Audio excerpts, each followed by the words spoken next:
PM Modi ने मन की बात कार्यक्रम के जरिए देशवासियों को संबोधित किया और लोगों से स्वदेशी प्रोडक्ट इस्तेमाल करने की अपील की। मन की बात कार्यक्रम के 72वें संस्करण को संबोधित करते हुए पीएम मोदी ने एक बार फिर लोकल प्रोडक्ट्स को बढ़ावा देने की बात की और कहा कि आज वोकल फॉर लोकल घर घर में गूंज रहा है। ऐसे में अब ये सुनिश्चित करने का समय है कि हमारे प्रोडक्ट्स विश्व स्तरीय हों।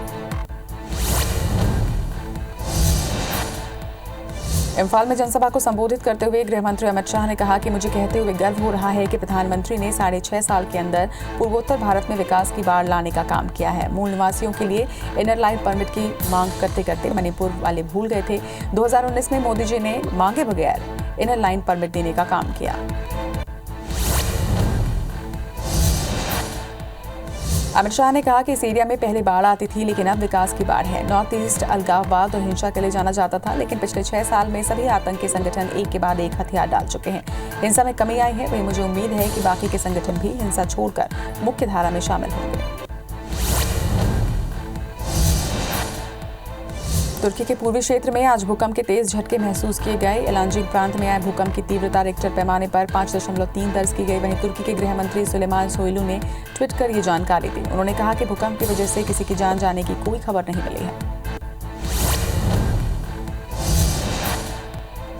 भारतीय वायुसेना की ताकत और बढ़ने वाली है। जनवरी 2021 में वायुसेना के स्क्वाड्रन में 3 और रफेल शामिल होने वाले हैं। देश को अभी तक 2 खेपों में 8 रफेल लड़ाकू विमान प्राप्त हुए हैं। फ्रांस निर्मित रफेल लड़ाकू विमानों की डिलीवरी की ये तीसरी खेप होगी। विमानों को रास्ते में बिना रोके सीधे फ्रांस से उड़ाकर गुजरात के जामनगर एयरबेस पर उतारा जाएगा। पीएम मोदी ने मन की बात कार्यक्रम के जरिए देशवासियों को संबोधित किया और लोगों से स्वदेशी प्रोडक्ट इस्तेमाल करने की अपील की। मन की बात कार्यक्रम के 72वें संस्करण को संबोधित करते हुए पीएम मोदी ने एक बार फिर लोकल प्रोडक्ट को बढ़ावा देने की बात की और कहा कि आज वोकल फॉर लोकल घर घर में गूंज रहा है। ऐसे में अब ये सुनिश्चित करने का समय है कि हमारे प्रोडक्ट्स विश्व स्तरीय हों।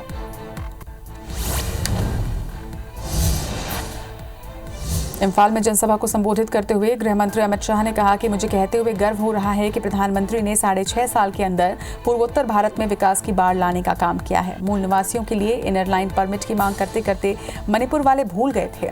2019 में मोदी जी ने मांगे बगैर इनर लाइन परमिट देने का काम किया। अमित शाह ने कहा कि इस एरिया में पहले बाढ़ आती थी, लेकिन अब विकास की बाढ़ आ चुकी है। नॉर्थ ईस्ट अलगाववाद और हिंसा के लिए जाना जाता था, लेकिन पिछले 6 साल में सभी आतंकी संगठन एक के बाद एक हथियार डाल चुके हैं। हिंसा में कमी आई है, वही मुझे उम्मीद है कि बाकी के संगठन भी हिंसा छोड़कर मुख्य धारा में शामिल होंगे। भारतीय वायुसेना की ताकत और बढ़ने वाली है। जनवरी 2021 में वायुसेना के स्क्वाड्रन में 3 और रफेल शामिल होने वाले हैं। देश को अब तक 2 खेपों में 8 रफेल लड़ाकू विमान प्राप्त हुए हैं। वहीं फ्रांस निर्मित रफेल लड़ाकू विमानों की डिलीवरी की ये तीसरी खेप होगी। विमानों को रास्ते में बिना रोके सीधे फ्रांस से उड़ाकर गुजरात के जामनगर एयरबेस पर उतारा जाएगा।